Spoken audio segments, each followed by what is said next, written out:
kids! I'm Teacher Kim, and today I will be teaching you the juniors lesson. Now, I'm so glad that you're tuning in and you're watching this because we've got an exciting lesson ahead. Today, we're going to be learning about how God keeps his promises to Abraham. But before that, I need you to do something for me. I need you to grab three things. I need you to grab your Bible, your worksheet, and a pen or pencil to write with. Now, if you need to go and grab it, you can pause this video and you can play it once you got everything together in front of you. Now, before we start, the first thing we need to do before any new lesson is, can anyone guess? That's right, it's recap. Okay, we gotta recap. So last week, we learned about how God has a big plan to restore his world. And it's through one man. And this man's name is called Abraham. But how will he do this, right? Well, God made a promise to Abraham. Now, does anyone remember the promise he made to Abraham? I do. Well, God promised Abraham that he will be a great nation, and that means that Abraham would have lots and lots of children and a land to live in. And God also said that through Abraham's family, God will bless the world.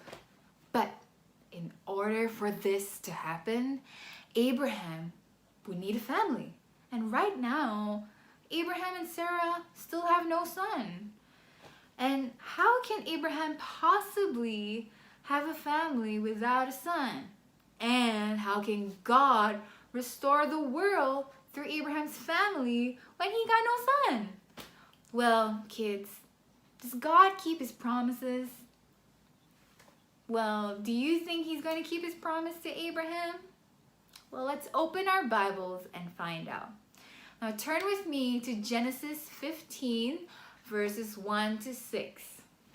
Now you can pause this video and turn to Genesis 15, verse 1 to 6, and then play this video when you're ready. Is everyone there? Okay, Genesis 15, verses 1 to 6.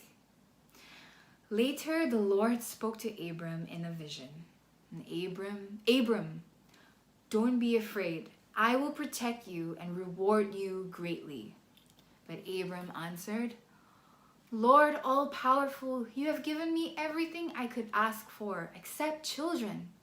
And when I die, Eliezer of Damascus will get all I own.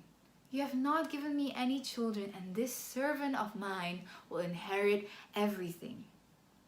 Then the Lord replied, No, he won't.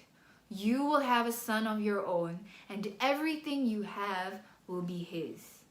Then the Lord took Abram outside and said, Look at the sky and see if you can count the stars. And that's how many descendants you will have. Abram believed the Lord, and the Lord was pleased with him. Wow! Just like how the sky has lots and lots of stars at night, God is going to give Abraham lots and lots of children. And what did Abraham do? Well, he trusted God, and God was pleased with him. Now let's take a look at Genesis 17, verses 15 to 19. Okay, that's Genesis 17, verses 15 to 19. And here's where God made a promise to Abraham that next year he will have a son named Isaac. Okay, is everyone there? Genesis 17, verses 15 to 19. Abraham, your wife's name will now be Sarah instead of Sarai. I will bless her, and you will have a son by her. She will become the mother of nations, and some of her descendants will even be kings. Abraham bowed with his face to the ground and thought, I am almost 100 years old. How can I become a father? And Sarah is 90. How can she have a child? So he started laughing. Then he asked God, Why not let Ishmael inherit what you have promised me? But God answered, No, you and Sarah will have a son. His name will be Isaac, and I will make an everlasting promise to him and his descendants. Now, kids, what do you think was Abraham's and Sarah's response when they heard what God is going to do? Well, they didn't believe that it was going to happen. Abraham and Sarah did not trust God's promise because it sounded impossible. Now, why did they think it was impossible? Well, in Genesis 17, verse 17, it says, Abraham said, I am 100 years old. How can I become a father? And Sarah is 90, and how can she have a child? Now this sounds impossible. Abraham couldn't believe that God was going to give them children because both he and Sarah are old. Now, Abraham had a slave called Hagar. And because Sarah was too old, she asked Abraham to have a son with Hagar instead. And so Abraham had a son with Hagar called Ishmael. Now, Abraham did not believe that God will give him a son with Sarah. And so Abraham asked God to bless Ishmael instead. But do you think God would accept Ishmael? No. God said to Abraham that you and Sarah will have a son and you will name him Isaac. And God is the only one who can make it happen. It is only him who can do this. And he will be the one who gives Sarah a son. Well, what about Sarah? Do you think she trusted God? Well, let's turn our Bibles to Genesis 18, verses 10 to 12. Okay, Genesis 18, verses 10 to 12. If you need to pause the video, you can go ahead and pause it. Okay, are you there? All right. Genesis 18, verses 10 to 12 says, one of the guests was the Lord, and he said, I'll come back about this time next year, and when I do, Sarah will already have a son. Sarah was behind Abraham, listening at the entrance of the tent. And Abraham and Sarah were very old, and Sarah was well past the age of having children. So she laughed and said to herself, now that I'm worn out and my husband is old, will I really know such happiness? Kids, when Sarah overheard that she was going to have a son, what did she do? Well, she laughed. Now, why do you think she laughed? Well, she laughed because she is barren, which means that she couldn't give children. She laughed also because Abraham is very old. And it sounds impossible for both of them to have a child at such an old age. But what did God say to Sarah when she laughed? Well, let's continue to read verse 13 and 14. Okay, Genesis 18 verses 13 to 14. So it says, the Lord asked Abraham, why did Sarah laugh? Does she doubt that she can have a child in her old age? I am the Lord. There is nothing too difficult for me. I'll come back next year, and at that time, I promised. And Sarah will already have a son. Kids, what did God say he will do? Well, God said that he will come back next year, and he promised Abraham and Sarah that they will have a son. And we know that only God is able to do this because he is God and there is nothing too difficult for him.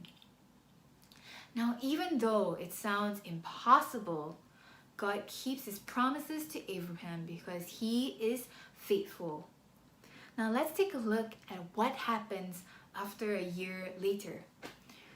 Now, turn your Bibles with me to Genesis 21 verses 1 to 3. Okay? Genesis 21 verses 1 to 3. Are you there? All right. So Genesis 21 verses 1 to 3 says, the Lord was good to Sarah and kept his promise. Although Abraham was very old, Sarah had a son exactly at the time God had said. Abraham named his son Isaac, and when the boy was 8 years old, Abraham circumcised him just as the Lord had commanded. Wow, kids, what seems impossible for man is possible for God. Kids, here we can clearly see that God remembers his words to Abraham and did what he had promised. They even happened at the exact same time when God said it will happen. Now, Abraham did what he was told by God. He gave his son the name that has been given by God, which was Isaac. Now, the name Isaac means laughter. And God chose that name because Sarah did not trust God and laughed at God's promises. Even though Sarah thought it was impossible, God still keeps his promises by giving her a son. And God is only God who can make this possible. Okay, lastly, let's turn to Genesis 17 verses 16. Okay, Genesis 17 verses 16. Okay, and it says, I will bless her, and you will have a son by her. She will become the mother of nations, and some of her descendants will even be kings. Wow, kids. Not only will Sarah have a son, but through Sarah, she will produce many nations, and some will even be kings. Now, kids, remember how God plans to restore the world through Abraham and Sarah's family? Well, God tells us more about this plan. God says that Sarah's son and grandsons and great-grandsons and great-great-great-grandsons and so on will be kings. And through these kings, he will restore the world. Now, many, many, many years later, one of Abraham and Sarah's great-great-great-great-great-great-great-grandchild was born.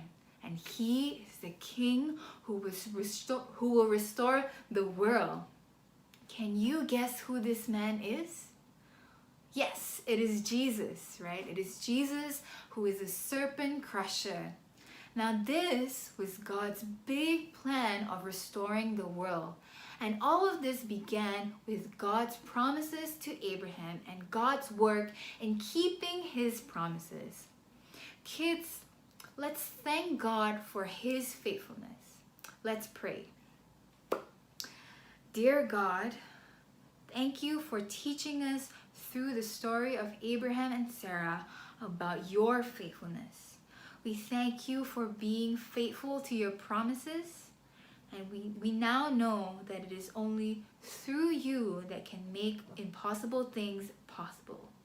And nothing can get in the way of your big plan to restore the world. Help us to trust in you and your promises, and most of all, trust in Jesus, the serpent crusher. In Jesus' name we pray. Amen.